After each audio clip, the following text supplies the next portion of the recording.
नमस्कार दोस्तों, स्वागत है आपका प्रॉफिट परिक्रमा चैनल में। आज हम एनालाइज़ करने वाले हैं एक ऐसा स्टॉक जो अपने सेक्टर की एक दिग्गज कंपनी है और नंबर 1 कंपनी है। तो चलिए शुरुआत करते हैं स्टॉक के इंट्रो के साथ में। तो आज का हमारा स्टॉक है हिंदुस्तान एयरोनॉटिक्स लिमिटेड, जो BSE 100, 200 और 500 का एक अहम हिस्सा है। बात करें इसके सेक्टर की तो ये कंपनी एरोस्पेस और डिफेंस सेक्टर का एक बड़ी कंपनी है और ये एक ऐसी कंपनी है जो आसमान को छूने वाले एयरक्राफ्ट्स और इनोवेटिव टेक्नोलॉजीज़ बनाती है। तो अगर आप जानना चाहते हैं HL का स्टॉक मार्केट में क्या हाल है और क्यों ये स्टॉक एक लंबे सफ़र की तैयारी में है, तो इस वीडियो को प्लीज़ एंड तक देखिएगा। और हाँ, अगर आप चैनल पर नए हैं तो प्लीज़ चैनल को सब्सक्राइब करिएगा, क्योंकि स्टॉक मार्केट की ऐसी ही मज़ेदार और काम की बातें मैं हर रोज़ आपके लिए लेकर आता हूँ बहुत मेहनत के साथ। तो चलिए शुरू करते हैं। और शुरू करने से पहले एक और चीज़ मैं आपको बता दूं कि ये वीडियो एजुकेशनल पर्पज़ के लिए है। किसी भी तरह की इन्वेस्टमेंट या ट्रेडिंग करने से पहले अपने वित्तीय सलाहकार से सलाह ज़रूर लें। तो चलिए आगे बढ़ते हैं और अब नज़र डालते हैं HL की खासियत के बारे में। तो ये है HL का वेबसाइट पेज और यहाँ से आपको आइडिया लग जाता है कि किस सेक्टर में ये कंपनी काम करती है और किस तरह के प्रोडक्ट्स पे काम करती है। तो दोस्तों, HL कोई छोटी मोटी कंपनी नहीं है। ये वो कंपनी है जो दिग्गज प्रोडक्ट्स पर काम करती है और अपने सेक्टर की एक दिग्गज कंपनी है। तो चलिए नज़र डालते हैं इसके प्रोडक्ट्स के बारे में। तो HL वो कंपनी है जो बड़े बड़े एयरक्राफ्ट्स बनाती है, जैसे LCA, STT-40, Dornier, IJT, Sukhoi 30, जी हाँ, जो इंडियन आर्मी इस्तेमाल करती है, और होक एयरक्राफ्ट्स के अलावा HL सिविल एविएशन एयरक्राफ्ट भी बनाती है, जैसे DO-228 एयरक्राफ्ट और ध्रुव ALH। वहीं अगर बात करूं मैं हेलीकॉप्टर सेगमेंट के बारे में, तो ये कंपनी ध्रुव, रुद्रा, LCH, LUH, चीतल, लैंसर, चेतक और चीता जैसे हेलीकॉप्टर्स भी मैन्युफैक्चर करती है। और सिर्फ हेलीकॉप्टर्स ही नहीं, HAL वो कंपनी है जो स्पेस सेक्टर में भी स्पेस प्रोजेक्ट्स के लिए काम करती है, जैसे स्पेस से रिलेटेड स्ट्रक्चर्स तैयार करना, प्रोपेलेंट टैंक बनाना। प्रोपेलेंट टैंक वो टैंक होता है जो बेसिकली रॉकेट को उड़ाने के लिए फ्यूल रखता है, जिसमें फ्यूल स्टोरेज किया जाता है। वहीं बात करें अगर क्रायोजेनिक इंजन के बारे में, तो ये वो इंजन होता है जो सुपर लो टेम्परेचर में भी काफ़ी अच्छे से काम करता है। आगे की बात करें तो इसके बाद में आता है flight data recorder, laser range system, head up display और इसके अलावा भी काफ़ी सारे सिस्टम्स हैं जिस पे HAL काम करती है। और मोटा मोटी बात करूँ तो ये वो प्रोडक्ट्स हैं जो हमारे विमानों को स्मार्ट और सेफ बनाने में काफ़ी हेल्प करते हैं। और HL में काम तो इतना ज़्यादा है कि आप सुनेंगे तो सोच में पड़ जाएंगे। तो चलिए आगे बढ़ते हैं और नज़र डालते हैं इसके और काम के बारे में। तो ये एयरक्राफ्ट MRO पे भी काम करता है।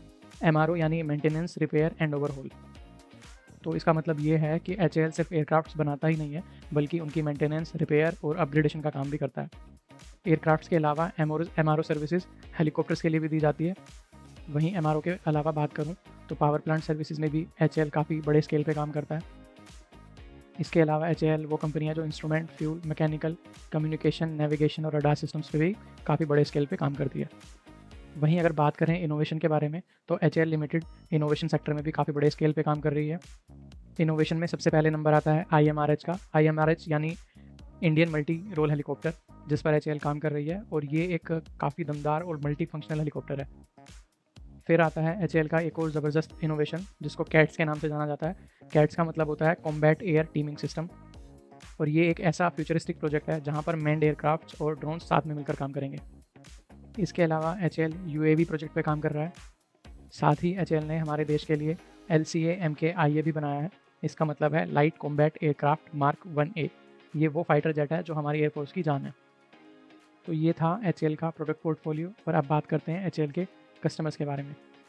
तो दोस्तों, HAL वो कंपनी है जिसके कस्टमर्स सिर्फ इंडिया तक ही सीमित नहीं है, बल्कि ये इंटरनेशनल जाइंट्स जैसे Airbus, Boeing, IAI, ELTA, GE aviation, Hamilton, Sundstrand, Honeywell, IAI और MPF जैसे बड़ी कंपनीज़ के लिए भी काम करता है।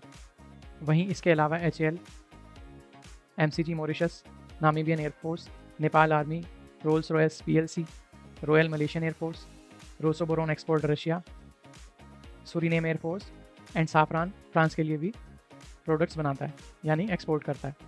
इसके अलावा अगर मैं बात करूँ डोमेस्टिक कस्टमर्स के बारे में, तो सबसे पहला नाम आता है इंडियन एयरफोर्स का, इंडियन आर्मी का, इंडियन नेवी का, ICG इंडियन कोस्ट गार्ड का, इसरो का, DRDO का, भारत डायनामिक्स लिमिटेड का, और फिर BEL का।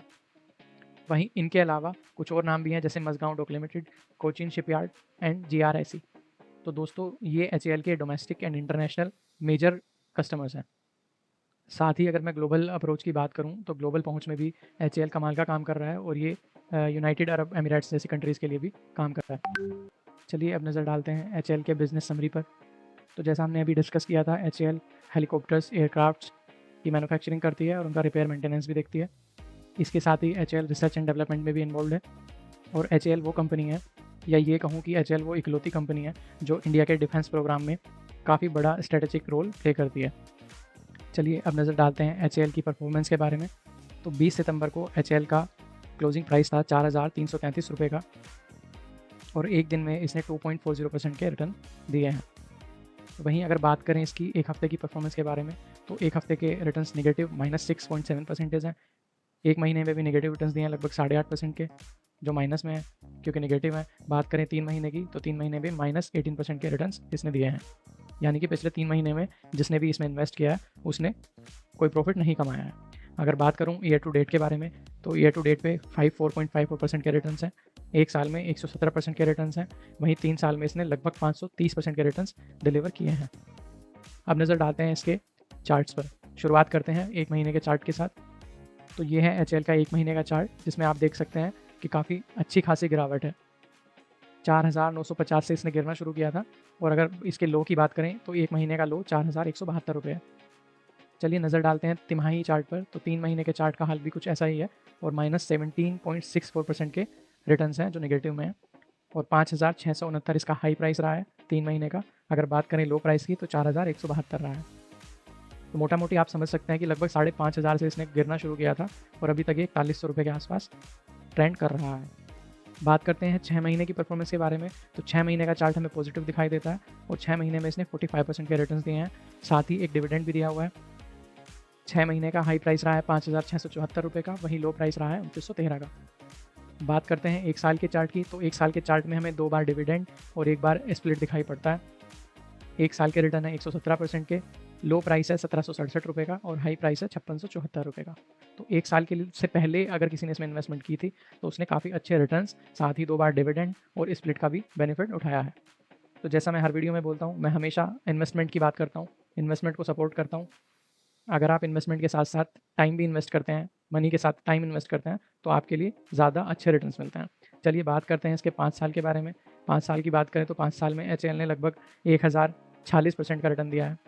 वहीं बात करूं इसके लाइफ टाइम चार्ट के बारे में, तो लाइफ टाइम चार्ट में दिखाई पड़ता है 665% का रिटर्न, जिसमें इसका लोवेस्ट प्राइस रहा है 235 रुपये और हाईएस्ट प्राइस रहा है 5,674 रुपये का। अब बात करते हैं इसके कुछ स्टेट्स के बारे में, जो स्टेट्स हमें मिलते हैं BSE की वेबसाइट से। तो BSE के अकॉर्डिंग भी 20 सितंबर का क्लोजिंग प्राइस था 4,336 रुपये का। 52 वीक का हाई और 52 वीक का लो भी यहाँ पे दिया हुआ है। आप चाहें तो इस स्लाइड का स्क्रीनशॉट भी ले सकते हैं। आगे बढ़ते हैं इसका ट्रेंड चेक करने के लिए। अभी फ़िलहाल में जो ट्रेंड है वो वेरी बुलिश साइड पे है, क्योंकि हम देख पा रहे थे चार्ट में भी 1 महीने, 3 महीने और 6 महीने में काफ़ी ज़्यादा गिरावट देखने को मिली थी। तो वो एक कारण है कि इसका ट्रेंड अभी वेरी बियरिश साइड पे है। इस स्लाइड में आप देख सकते हैं इसके वॉल्यूम्स के बारे में। वहीं अगर मेजर पॉइंट्स की बात करूँ तो इसका मार्केट कैप है 2,89,803 रुपीज़ का, करोड़ रुपीज़ का। फेस वैल्यू है इसकी 5, डिविडेंड यील्ड है इसका 0.81 का। सेक्टर पीई की बात करें तो 45.83 का है। वहीं इसके खुद के पीई की बात करें तो 35.15 का है, जो सेक्टर पीई से ठीक ठाक कम है और एवरेज पीई है।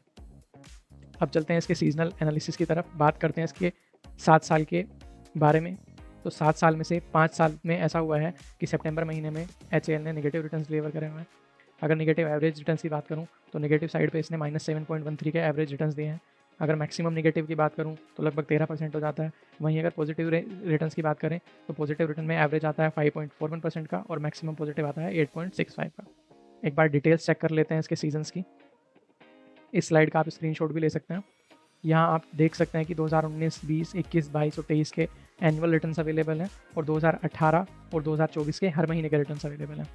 तो 2024 में अगर मैं जनवरी से लेकर जून तक का टाइम छोड़ दूं, तो जुलाई, अगस्त और सितंबर पिछले 3 महीने से HAL लगातार नेगेटिव रिटर्न्स दे रहा है। 2023 में भी सेम पैटर्न था, लेकिन वो अगस्त में शुरू हुआ था और अक्टूबर में ख़त्म हो गया था। तो अगर पिछले साल के ट्रेंड की बात करूँ तो मोटा मोटी समझ के चलें तो मेरे ख्याल से इस महीने इसका नेगेटिव ट्रेंड खत्म हो जाना चाहिए और इसको ऊपर की तरफ बढ़ना शुरू कर देना चाहिए। हालांकि मैं फिर से कहना चाहूँगा कि ये वीडियो एजुकेशनल पर्पज़ के लिए है, और किसी भी तरह की इन्वेस्टमेंट करने से पहले अपनी खुद की स्टडी करें और अपने इन्वेस्टर से एडवाइस ज़रूर लें। तो चलिए आगे बढ़ते हैं और स्क्रीनर से मिलने वाले डेटा की तरफ नज़र डालते हैं। यहाँ पे जो सबसे इंपॉर्टेंट चीज़ देखने को मिलती है वो मिलता है इसका RSI, अब जो 34.2 का है। और लास्ट लाइन में आ जाते हैं। लास्ट लाइन में हम देख सकते हैं इसका एवरेज ROE, 10 साल का एवरेज ROE है इसका 23.1% का। 7 साल की बात करें तो 25.3% का, और ROE 5 साल का भी एवरेज सेम ही है। तो लगभग मोटा मोटी बात करें तो 24% हम मान सकते हैं कि इसने 24% के रिटर्न हर साल ROE में दिए हुए हैं। वहीं बात करते हैं पायट्रोस की अंकल के बारे में, तो उन्होंने स्कोर दिया इसको 8 का, जो इंडिकेट करता है कि इसके फाइनेंशियल्स काफ़ी स्ट्रॉन्ग है। ये अपने सेक्टर का एक दिग्गज परफॉर्मर है। और वहीं बात करूँ अगर इसके 3 साल के CAGR ग्रोथ के बारे में, तो रिवेन्यू CAGR है इसका 11.8%, नेट प्रॉफिट है 33% और ऑपरेटिंग प्रॉफिट है 22.1% का। इसमें इन्वेस्टेड अगर बिग शार्क्स के बारे में बात करें तो प्रेसिडेंट ऑफ इंडिया के पास में 71.64% की हिस्सेदारी है, वहीं HDFC ग्रुप के पास 1.57% की हिस्सेदारी है। बात करते हैं इन्वेस्टर्स के फ़ायदे के बारे में, यानी कि डिविडेंड, बोनस और बाकी सारी चीज़ें। तो कॉर्पोरेट एक्शन की अगर बात करें तो हाल ही में 21 अगस्त 2024 को HL ने फाइनल डिविडेंड दिया था 13 रुपये का। बात करूँ अगर मैं बोनस की, तो बोनस का कोई डेटा अवेलेबल नहीं है। स्प्लिट की बात करें तो पिछले साल सितंबर में इन्होंने स्प्लिट किया था, जिसका 1 साल अभी होने वाला है। पुरानी फेस वैल्यू 10 हुआ करती थी, जो स्प्लिट के बाद में 5 हो गई थी। तो मोटा मोटी अगर बात करूँ आगे चल के भी स्प्लिट्स आ सकते हैं, ऐसी प्रोबेबिलिटी है। राइट्स का कोई डेटा अवेलेबल नहीं है। तो आगे बढ़ते हैं इसके फाइनेंशियल की तरफ। तो यहाँ पे मैंने इस स्लाइड में 5 साल के फाइनेंशियल दिए हैं, जिसमें अगर बात करें शुरू करते हैं 2020 से, तो 2020 में इसकी सेल्स हुआ करती थी 21,438 करोड़ की, जो 2024 में बढ़ते बढ़ते हो गई 30,381 करोड़। लगभग 9,000 के आसपास की बढ़ोतरी इसमें देखी गई है 5 साल के चार्ट पे। वहीं बात करें आखिरी लाइन में नेट प्रॉफिट के बारे में, तो 2020 का नेट प्रॉफिट हुआ करता था 2865 करोड़ का, जो 2024 में हो चुका है 75 से 94 करोड़ का। तो सेल्स भी इसकी बढ़ते जा रही है, इसका नेट प्रॉफिट भी बढ़ते हुए जा रहा है। अदर इनकम पे नज़र डालेंगे तो अदर इनकम में भी हर साल बढ़ोतरी नज़र आती है, टोटल इनकम में भी बढ़ोतरी नज़र आती है। साथ ही साथ क्योंकि सेल्स बढ़ रही है, प्रॉफिट बढ़ रहा है, तो इसका एक्सपेंडिचर भी बढ़ोतरी की तरफ है। वहीं बात करें इसके एबिटा के बारे में, तो एबिटा में भी आप ग्रोथ देख सकते हैं। इंटरेस्ट के बारे में एक अच्छा पॉजिटिव चेंज है कि इंटरेस्ट इसका हर साल के साथ में कम होते जा रहा है। तो ये इसके 5 साल के फाइनेंशियल्स हैं, आप चाहें तो स्क्रीनशॉट ले सकते हैं। अब बात करते हैं इसके शेयर होल्डिंग पैटर्न के बारे में। तो शेयर होल्डिंग की बात करूँ तो प्रमोटर के पास सबसे ज़्यादा हिस्सेदारी है, जो है 71.64% की।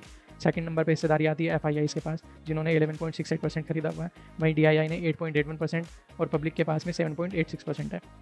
और पिछले 1 साल में यानी 5 क्वार्टर्स में जून 2023 से लेकर जून 2024 तक प्रमोटर ने अपनी हिस्सेदारी सेम लेवल पे कंसिस्टेंसी के साथ में मेंटेन की हुई है, किसी तरह की कोई बिकवाली या कटौती नहीं हुई है।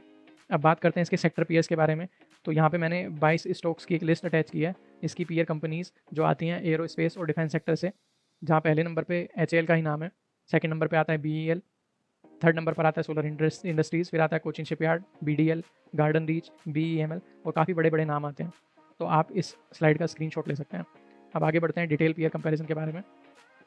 तो मार्केट कैप के हिसाब से HL सबसे ऊपर आ जाता है, सेकंड नंबर पे फिर से BEL आ जाता है, और इस शीट में आप देख सकते हैं HL और इसके साथ वाले अड़ोसी पड़ोसियों का प्राइस मोमेंटम 1 महीने का, 3 महीने का और 1 साल का। और यहाँ पे एक नोटिस करने की बात यह है कि 1 महीने में ज़्यादातर स्टॉक्स ने, लगभग सभी स्टॉक्स ने 1 महीने में नेगेटिव रिटर्न दिए हैं। वहीं बात करूँगा 3 महीने की, तो 3 महीने में भी कुछ स्टॉक्स ऐसे हैं जो मेजर डिफेंस स्टॉक्स हैं, उन्होंने नेगेटिव रिटर्न ही डिलीवर करें। 1 साल में सभी ने लगभग आसपास ही रिटर्न डिलीवर करें जो पॉजिटिव साइड में है। इस स्लाइड में आप इसके वैल्यूएशन यानी ट्रेलिंग पी और फॉरवर्ड पी चेक कर सकते हैं। फंडामेंटल्स में आपको डिविडेंड यील्ड देखने को मिलता है और नेट मार्जिन परसेंटेज भी देखने को मिलता है। तो दोस्तों ये था HL का पूरा एनालिसिस। इसके साथ मैं बताते चलूँ कि HL के अलावा मैंने नेस्ले पे एनालिसिस किया हुआ है, कोलगेट का भी एक एनालिसिस वीडियो है, और स्टॉक ऑफ द डे एक प्लेलिस्ट है, उसमें आपको देखने को मिलता है महिंद्रा एंड महिंद्रा जो पिछले हफ्ते का हीरो रहा, NTPC लिमिटेड जिसने पिछले हफ्ते में काफ़ी अच्छे रिटर्न्स डिलीवर करे। वहीं 6 महीने के जो टॉप 6 हमारे शेयर मार्केट के हीरोज़ रहे हैं, जो टॉप 6 स्टॉक्स रहे हैं जिन्होंने हाई रिटर्न्स डिलीवर करे हैं पिछले 6 महीने में, उस पर भी मैंने हाल ही में एक वीडियो अपलोड की थी। इसके अलावा हीरो मोटो कॉर्प पे एक वीडियो है, ICICI लोम्बार्ड जिसने काफ़ी अच्छे रिटर्न्स दिए हैं, श्रीराम फाइनेंस जो एक हीरो बनकर निकला है, उस पर भी मैंने एक वीडियो अपलोड की हुई है। तो दोस्तों अगर आपको आज का वीडियो एनालिसिस पसंद आया है तो प्लीज़ वीडियो को लाइक करें, शेयर करें, इस चैनल को सब्सक्राइब करना ना भूलें, और हाँ, हमारे बाकी स्टॉक एनालिसिस वीडियोज़ जो मैंने अभी आपके साथ में शेयर किए हैं उनको भी ज़रूर देखें। तो इस वीडियो में एंड तक जुड़े रहने के लिए आप लोगों का बहुत बहुत धन्यवाद। तो चलिए नई वीडियो के साथ जल्दी मिलते हैं, तब तक के लिए हैप्पी इन्वेस्टिंग।